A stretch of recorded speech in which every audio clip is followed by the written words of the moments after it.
اب میں ملتمس ہوں جناب میر حسین علی امام صاحب سے کہ وہ تشریف لائیں اور اپنے خیالات سے آگاہ فرمائیں.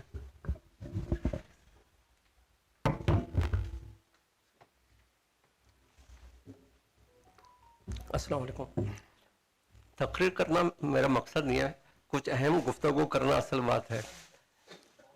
حیدرآباد دکن ایک بڑی زرخیز زمین تھی اور بڑا علمی ادبی ماحول تھا. بہت کم لوگوں کو معلوم ہے کہ علامہ اقبال کے حوالے سے اگر تذکرہ کیا جائے تو اقبالیات کا ایک اہم گوشہ حیدرآباد دکن ہے. حیدرآباد دکن میں جامعہ عثمانیہ کے تحت زیر اہتمام ایک محفل ہوئی تھی اور اس میں پہلا یوم اقبال منایا گیا تھا. مہاراجہ سر کرشن پرساد وزیر اعظم تھے اور یہ سارے کوشش نواب بہادر جنگ کی وجہ سے ہوئی. جیسا کہ ابھی شاہین کی بات چل رہی ہے, یہ ایک کتاب میں نے ریفرنس کے طور پہ لائی ہے جہاں کے کتب خانے کو عطیہ کرنے کے لیے. تو نواب بہادر جنگ کے متعلق باقاعدہ کہا جاتا تھا کہ یہ اقبال کے شاہین ہے, یعنی کہ شاہین کا جو ایک عملی شخصیت یا تصور آتا ہے وہ نواب صاحب کی شخصیت میں تھا. اقبال نے دو آدمیوں کے لیے بہت زیادہ وہ کی حیدرآباد دکن کے, ایک نواب بہادر جنگ اور دوسرے سید مولانا مودودی صاحب. باقاعدہ سید مودودی صاحب تو پھر بعد میں حیدرآباد دکن سے پٹھان کوٹ کی طرف آئے اور پھر پٹھان کوٹ سے لاہور کی طرف آ گئے. تو اب دوسری بات یہ ہے کہ اقبالیہ کے حوالے سے جو یوم اقبال منایا گیا, اس کے بعد بزم اقبال اور درس اقبال کا سلسلہ شروع کیا گیا.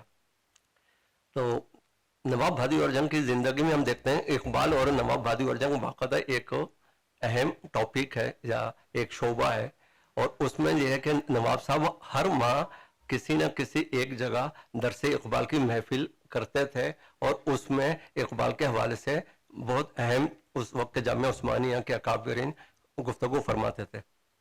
یہاں تک کہ ڈاکٹر رضی الدین صدیقی صاحب جو بعد میں 3 یونیورسٹی کے وائس چانسلر بنے اور بہت اہم سائنسدان تھے, انہوں نے اقبال کا تصور زمان و مکان کے اوپر وہاں پر مضامین پڑھتے تھے اور بعد میں وہ کتابی شکل میں شائع ہوئی. اسی طرح سے غلام دستگیر صاحب, اس یوسف سرمد صاحب, اس طرح سے کئی ایک اہم دانشور اقبالیات کے حوالے سے ان محفلوں میں شرکت فرماتے تھے اور اقبال کے شاعری کے تحت جو اسلام کے لیے یا مسلمانوں کے لیے پیغام ہے اس کے اوپر گفتگو کرتی تھی. جب میں نے ہمارے دوست اقبال شیروانی صاحب کو دیکھا, ابھی شیروانی صاحب کو, تو میرے دل میں آیا کہ بھئی اقبالیہ کے حوالے سے جب آپ اتنے اچھے شاعر ہیں اور ایک بڑا اسٹیڈیو بنایا ہے اور ایک کام کر رہے ہیں, تو اگر وہاں بنیاد پہ ہم اس طرح سے ایک محفل کی جائے اور کراچی میں جو بھی اہم اقبالیات کے ماہرین ہیں گفتگو کی جائے تو یہ ایک ہم لوگوں کے لیے آسانی ہوگی اور ابلاغ کا عمل ہوگا. دوسری یہ کہ جیسا کہ شیروانی صاحب نے کہا کہ ہر موضوع پہ ہر مہینے ایک موضوع کے اوپر جب بات کی جائے گی تو جدید شعراء کو کہا جائے گا اس کے حوالے سے کچھ بات کریں, تو اقبال کا کلام نئے شعراء کے ذریعے آگے تک پہنچے گا اور ایک طرح کی تربیت سازی ہوگی. اقبال کے حوالے سے جو اور ایک اہم بات ہے کہ جب اقبال صاحب کا انتقال ہوا تو مولوی عبدالحق نے جو اردو زبان کا رسالہ نکالتے تھے جو بعد میں کراچی سے بھی جاری ہوا, پہلا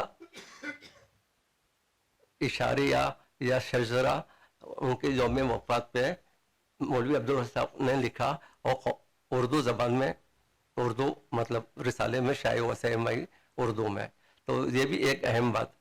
دوسری بات یہ ہے کہ جو سب سے اہم بات ہے اقبالیہ کے حوالے سے جو نہیں جانتے کہ 1924 میں تو بانگے درا آئی, لیکن 1922 میں عبدالرزاق